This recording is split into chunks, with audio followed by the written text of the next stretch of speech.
आदित्य रानूबाई, ऐका तुमची कहाणी. आटपाट शहर होते. त्या नगरात एक ब्राह्मण राहत होता. तो नित्य समिधा, फुलं, दुर्वा आणायला रानात जात असे.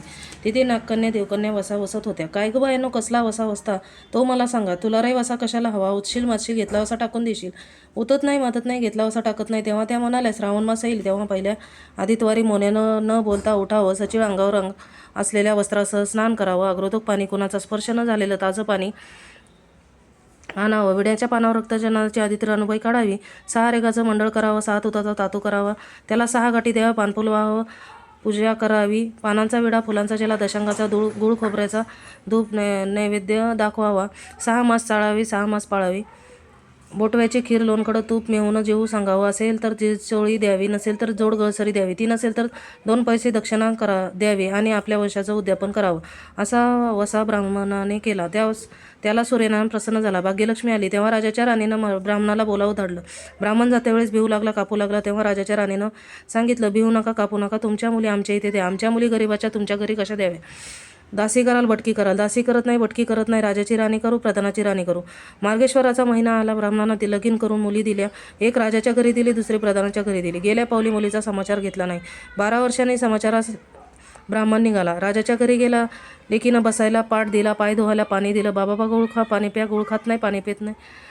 माझी कहाणी ऐकायची तू ऐक. राजा पारदीला जाणार आहे, त्याला जेवायला उशीर होईल. तोच त्याच्या मनात राग आला. तिथून निघाला, प्रधानाच्या घरी गेला. तिनं पाहिलं आपला बाप आला आहे म्हणून बसायला पाट दिला, पाय धुवायला पाणी दिलं. बाबा गुळ खा, पाणी प्या. गुळ खात नाही, पाणी पित नाही. माझी कहाणी करावायची आहे ती तू अगोदर ऐक. तुझी कहाणी नको ऐकू तर कोणाची ऐकू? घरात गेली, उतरणीची सामोती आणली, 3 आपण घेतली, 3 बापाच्या हातात दिली. त्यानं मनोभावे कहाणी सांगितली. तिनं लेकीनं चित्तभावे ती ऐकली. नंतर जेवून खाऊन बाप आपल्या घरी आला. बायकोनं विचारलं, मुलीचा समाचार कसा आहे? जिनं कहाणी ऐकली नाही ती दारिद्र्यानं पिळली, दुःखानं व्यापली. राजा मुलखावर निघून गेला. जिनं कहाणी ऐकली होती ती भाग्यानं नांदत आहे.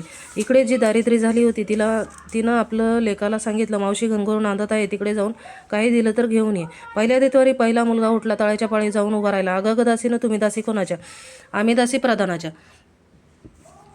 फटकं नेसलाय, तुटकं पांघरलाय, तळ्याच्या पाळीला उभा राहिला.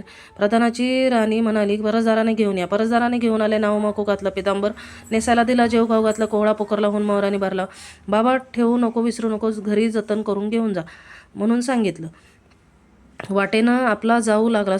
तो सूर्यनारायण माळाच्या रूपानं आला. हातीचा कोहळा काढून नेला. मुलगा घरी गेला. आईनं विचारलं, काय रे बाबा, मावशीनं काय दिलं? दैव दिलं, कर्मानं नेलं. कर्माचं फळ पुढे उभं राहिलं. मावशीनं दिलं होतं पण सर्व गेलं. पुढं दुसऱ्या आदितवारी दुसरा मुलगा गेला. तळ्याच्या पाळी जाऊन उभारला. अगं दासीनं, तुम्ही दासी कोणाच्या? आम्ही दासी प्रधानाच्या. प्रधानाच्या राणीला माझा निरोप सांगा. त्यांनी सांगितलं. मग प्रधानाच्या राणीनं त्याला घरी नेऊन नाऊ मको घातला, पितांबर नेसायला दिला, जीव खाऊ घातलं, गाठी पकडून होऊन मोहराने भरून दिली. बाबा ठेवू नको, विसरू नको, जतन करून घरी घेऊन जा म्हणून सांगितलं. वाटे सूर्यनारायण गुराख्याच्या रुपयाला हातची काडी काढून घेतली. मुलगा घरी गेला. झालेली गोष्ट राणीला सांगितली. दैव दिलं, सर्व कर्मानं नेलं. पुढं तिसऱ्या आदितवारी तिसरा मुलगा गेला. तळ्याच्या पाळी उभारला. त्यालाही पहिल्यासारखं परसदाराने घरी नेऊन नाऊ माकू घातला, पितांबर नेसायला दिला, जीव खाऊ घातलं, नारळ पकडून होऊन मोहराने भरून दिला. ठेवू नको, विसरू नको म्हणून सांगितलं.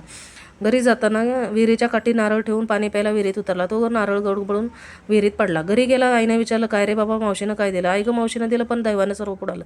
चौथ्या आदितवारी चौथा मुलगा गेला. तळ्याच्या पाळी उभा राहिला. त्यालाही प्रधानाच्या राणीनं घरी नेऊन नावमाऊ घातलं, वितांबर नेसारीला जेऊ खाऊ घातलं. त्याला दह्याची शिदोरी होनमोहरा घालून बरोबर दिली. वाटे सूर्यने घारीच्या रूपानं त्याची गाठी शिदोरी घेऊन गेला. घरी गेला. आईनं विचारलं, काय रे बाबा, मावशीनं काय दिलं? आई गं, मावशीनं दिलं, सर्व दैवानं ते सर्व नेलं. पाचव्या आदितवारी आपण उठली. तळ्याच्या पाळी उभारली. दासीने तिचा निरोप तिच्या बहिणीला सांगितला. बहिणीनं तिलाही परसदाराने नेली. नाऊ माकू घातली, पाटाव नेसायला दिलं. प्रधानाची राणी आदित्वराची कहाणी करू लागली. काय बसाय करतेस तो मला सांग. प्रधानाची बहीण म्हणाली, अगं पापीनी चांडाळणी, बापाची कहाणी ऐकली नाहीस म्हणून तुला दारिद्र्य आलं. राजाच्या राणी विचारलं, याला काय उपाय करू? तिनं तिला असं सांगितलं. ती बहिणीच्या घरी गेली. रावणमास आला. सांगितल्याप्रमाणे सूर्यनाची पूजा केली. इकडे राजाला भाग्य आलं. राजानं बोलावू धाडलं. मावशी मावशी, तुला छत्र आली, चांबर आली, पाईक आले, परवर आले. मला रे पापिनीला छत्र कुठली, चांबर कुठली, पाईक कुठली, परवर कुठले? बाहेर जाऊन दाराशी बघतात तो राजा बोलावा आला आहे. राजा आला तशी घरी जायला निघाली. बहिणीने एकमेकांना आहेर केले. वाटेनं जाऊ लागली. पहिल्या मजलेचा स्वयंपाक केला. राजाला वाढलं, मुलांना वाढलं, आपलं पान ओढून घेतलं. तो कहाण्याची आठवण झाली. करा रे अंकारा, पिटारे डांगोरा, नगरात कोणी उपाशी आहे कायचा शोध करा. उपाशी नाही, काही नाही. वाटेनं एक मोळे विक्या जातो आहे. त्याला म्हणाले, आमच्या बाईची कहाणी ऐकायला ये. तुझ्या बाईची कहाणी ऐकून मी काय करू? माझं पोट भरलं पाहिजे असं म्हणून तो राणीकडे आला. तशी राणीनं 6 मोती घेऊन 3 त्याला दिली, 3 आपल्या हातात ठेवली. मनोभावी कहाणी सांगितली. त्यानं चित्तभावे ऐकली. त्याची मोळी लाकडाची होती, ती सोन्याची झाली. तो म्हणाला, बाई बाई, कहाणी ऐकल्याचं एवढं फळ, मग वसा घेतल्याचं काय फळ? काय वसा आहे तुम्हाला सांगा? त्यालाही वसा सांगितला.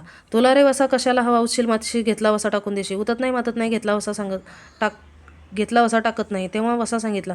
पुढं दुसऱ्या मजलीस गेली, स्वयंपाक केला, राजांना वाढलं, मुलांना वाढलं, आपलं पान वाढून घेतलं. तेव्हा कान्याची आठवण झाली. करा रे अंकारा, पिटा रे डांगोरा, नगरात कोणी उपाशी ऐकायचा शोध करा. उपाशी नाही, काही नाही, मळ्याचा मळा पिकत नाही, विहिरीला पाणी लागत नाही. एक माळी चिंतेनं बसला आहे. त्याला हाक मारली. आमच्या बाईची कहाणी ऐकते. तो आला. राणीनं 6 मोती घेतली, 3 आपण घेतली, 3 माळ्याला दिली. राणीनं मनोभावी कहाणी सांगितली. माळ्यानं चित्तभावे ऐकली. माळ्याचा मळा पिकू लागला, विहिरीला पाणी लागलं. तो म्हणाला, बाई बाई, कहाणी ऐकल्याचं एवढं फळ, मग वसा घेतल्याचं काय फळ? काय वसा आहे तो मला सांगा? मग राणीनं त्यालाही असं सांगितलं. पुढे तिसऱ्या मजलीस गेली, स्वयंपाक केला, राजांना वाढलं, मुलांना वाढलं, आपलं पान ओढून घेतलं. तो कहाणीची आठवण झाली. करा रे अंकारा, पिटा रे डांगोरा, नगरात कोणी उपाशी ऐकायचा शोध करा. उपाशी नाही, काही नाही, एक म्हातारी, तिचा एक मुलगा वनात गेला होता, एक डोहात बुडाला होता, एक सर्पानं खाल्ला होता.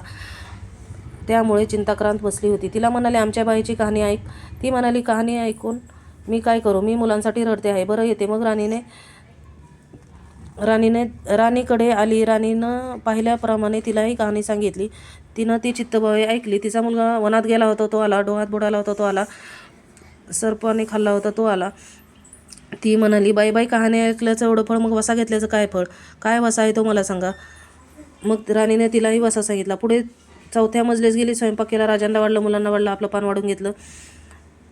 तेव्हा कहाणीची आठवण झाली. करा रे अंकारा, पिटा रे डांगोरा, नगरात कोणी उपाशी ऐकायचा शोध करा. उपाशी नाही, काही नाही, मग काना डोळा माणसाचा गोळा, हात पाय नाही असा एक मनुष्य रस्त्यामध्ये होता. अंगावर तांब्याभर पाणी ओतलं आणि पालता होता, तो उताना केला. 6 मोते होती, 3 मोते त्याच्या बिंबीवर ठेवली, 3 मोते आपण घेतली. राणीनं मनोभावी कहाणी सांगितली. त्यानं ती चित्तभाव ऐकली. त्याला हातपाय आले, देह दिव्य झाला. तो म्हणाला, कहाणी ऐकल्याचं एवढं फळ, मग वसा घेतल्याचं काय फळ? काय वसा आहे तो मला सांगा? मग राणीनं त्यालाही वसा सांगितला. 5व्या मुक्कामाला घरी आली, स्वयंपाक केला, सूर्यनारायण जेवायला आले. 7 दरवाजे लोहंगाळ पाणी तापवलं, षडरस पकावून जेवायला गेली. सूर्यनारायण जेवायला बसले. त्यांना पहिल्या घासाला केस लागला. ते म्हणाले, कोण्या पापिनीचा केस आहे? राजाच्या राणीला 12 वर्षे दारिद्र्य आले होतं. तिनं आदितवारी वळचणीखाली बसून केस विचारले होते. काळं चावळा डोळीचा केस वळचणीची काढी, डाव्या खांद्यावरून वेशी बाहेर टाकून दे. राजाच्या राणीला सूर्यनारायणाचा कोप झाला होता, तसा कोणाला होऊ नये.